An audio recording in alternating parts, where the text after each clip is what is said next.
Oh yeah, we finally made it. Here is the setup video. What we're going to talk about today is setting the neck relief. We're also going to adjust the action of the guitar. And we're going to do the intonation of it. This is all the final touches that you have to do when you first start to set the guitar up and to get it ready to be played. Now that all that's out of the way, let's get to the video.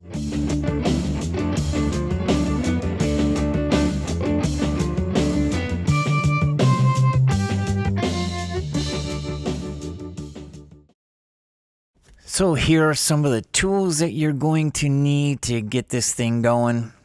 Good straight edge, or if you want to buy the notched straight edge, you can get that through Amazon for fairly cheap, and that goes over the frets and on the fretboard instead of touching the frets. But just a good straight edge will work just fine. It's also good to have your radius gauges handy. I use these to set the radius of the bridge, and you can also use the plastic ones if you have them too. I just find the metal ones are a little bit easier when I'm working with the bridge area there. We'll talk about that a little bit more when we set the action.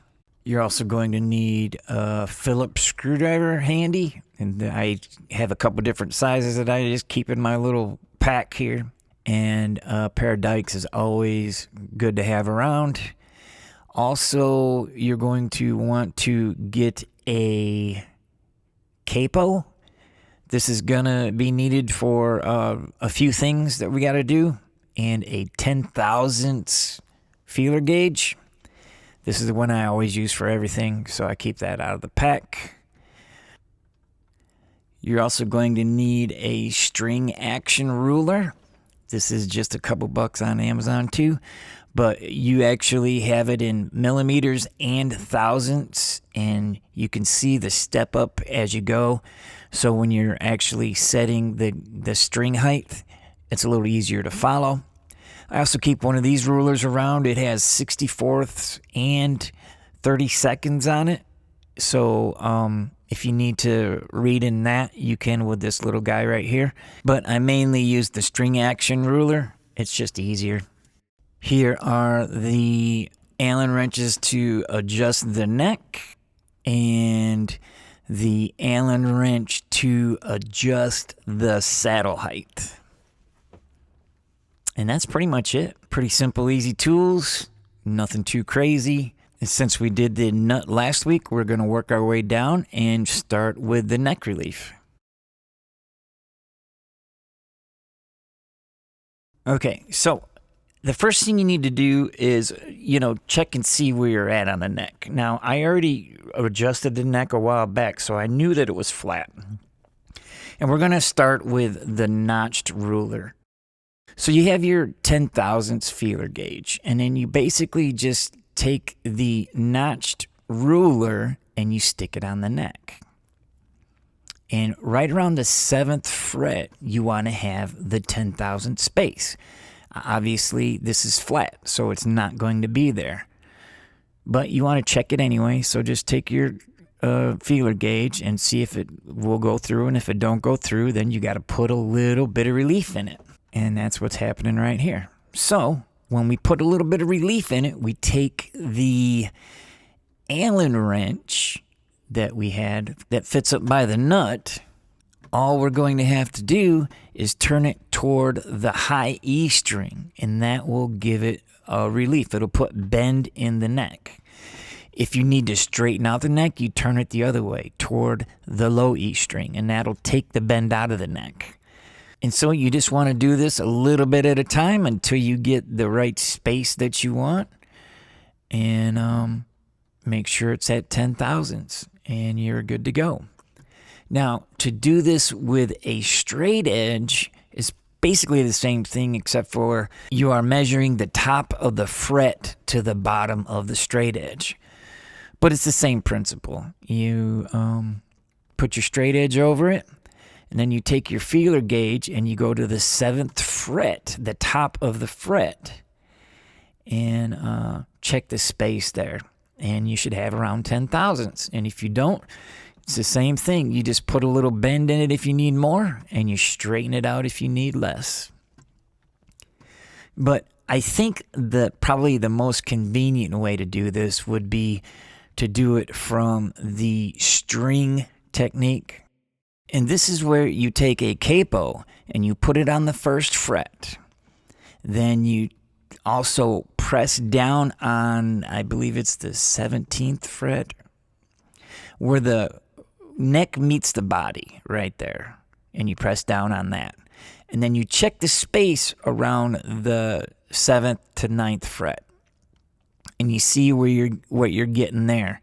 And as you can see here, it's 10 thousandths, so we are good to go. You can also see it's a little bit of space there.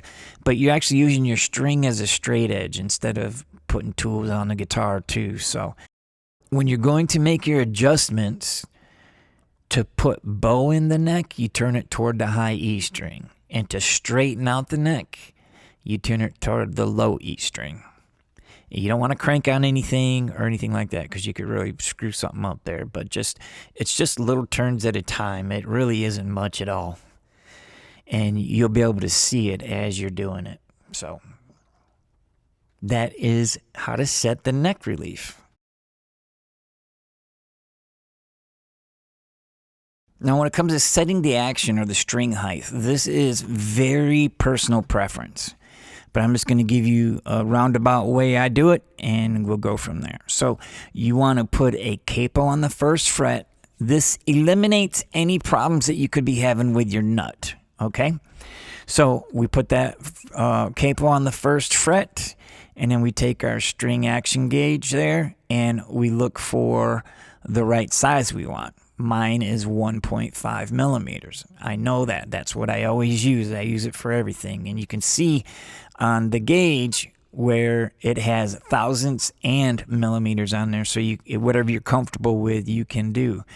And with it having the little filled in graph area, it's a great way to line up the bottom of your string with the top of that little line there and get you your right height. Now, once we get the low E and the high E height set, we have to set the saddles for the radius of the neck. This is why I like these little metal ones for this project right here. So you got your low E and your high E set, then you just set the saddles, raise them or lower them however you need to get that radius right. Now, this is also personal preference. Some guys like to have their bridge flat, which is perfectly fine. Some guys like to have it that goes the radius of the neck, which is perfectly fine. I personally like having a little bit of that radius in the bridge there. It's just good for my playing style. So once you have that set up, then you just go through and you put the string height on every single string. It's that simple. I put 1.5 millimeters on all of them, so that's the way I do it. And it's a new guitar, so things will probably move around. I check it, every few days I'll go back and recheck everything just to make sure that we're still good. Now, the last part is the intonation. This is where you get the proper string length that keeps it in tune with itself. So you want to take your tuner. If you have a corded tuner, just plug it all in and get it ready to go. And we will get everything up to tune and then put a little bit of something to protect the finish down there toward the bridge. So where I put that white paper is where you're going to be putting the screwdriver at the end of those saddles there. Here's a picture right here because my camera didn't quite have a wide enough angle on it. And so basically what we're going to do is we're going to tune it up, get it all up to pitch. And then we're going to put our finger on the 12th fret and then see what that pitch says. And if it's flat, you want to move it towards the saddle, towards the headstock. If it's sharp, you want to move the saddle towards the back of the guitar. And then you just tune it up again and repeat the process for all 6 strings. Just get it up to tune. And if you are flat, you want to move the saddle toward the headstock. And if you are sharp, you want to move the saddle towards the back of the guitar. Here's, so you can see here on this high E that we are in tune. And boom, we are in tune. Just like that. We are in tune. And that's how you do that. This takes a little practice. It takes a little bit getting used to because, you know, you got to learn how far you want to twist it. It's like quarter turns, but it can all be different with different machine screws and stuff like that. So this is just something you just have to get used to doing, and you know, you just do it over and over and over again until you get it. And just like with anything else, this is a new guitar, so things are going to move around. I mean, there's just no way around it. You got to let it sit for a while, let it acclimate, let the wood sort of get used to being a guitar, and you know, don't be afraid to triple and quadruple check your work because it is a piece of wood, and it will move around a little bit, you know. But that's it. That's really it. All that being said, that is the last touches of putting one of these kit guitars together. And boom, there we go. Now we get to play some chords. All right, so the next video is going to be the final review video. I'm going to do a full review of the whole kit and my whole experience with it, along with how it sounds now that all the upgrades have been made. And yeah, so I'm excited about doing that. That's going to be a lot of fun. So if you have any questions, comments, or concerns, please leave it down below. Otherwise, thank you very much for all your support. Welcome all you new subscribers. I see you guys out there. Thank you for subscribing.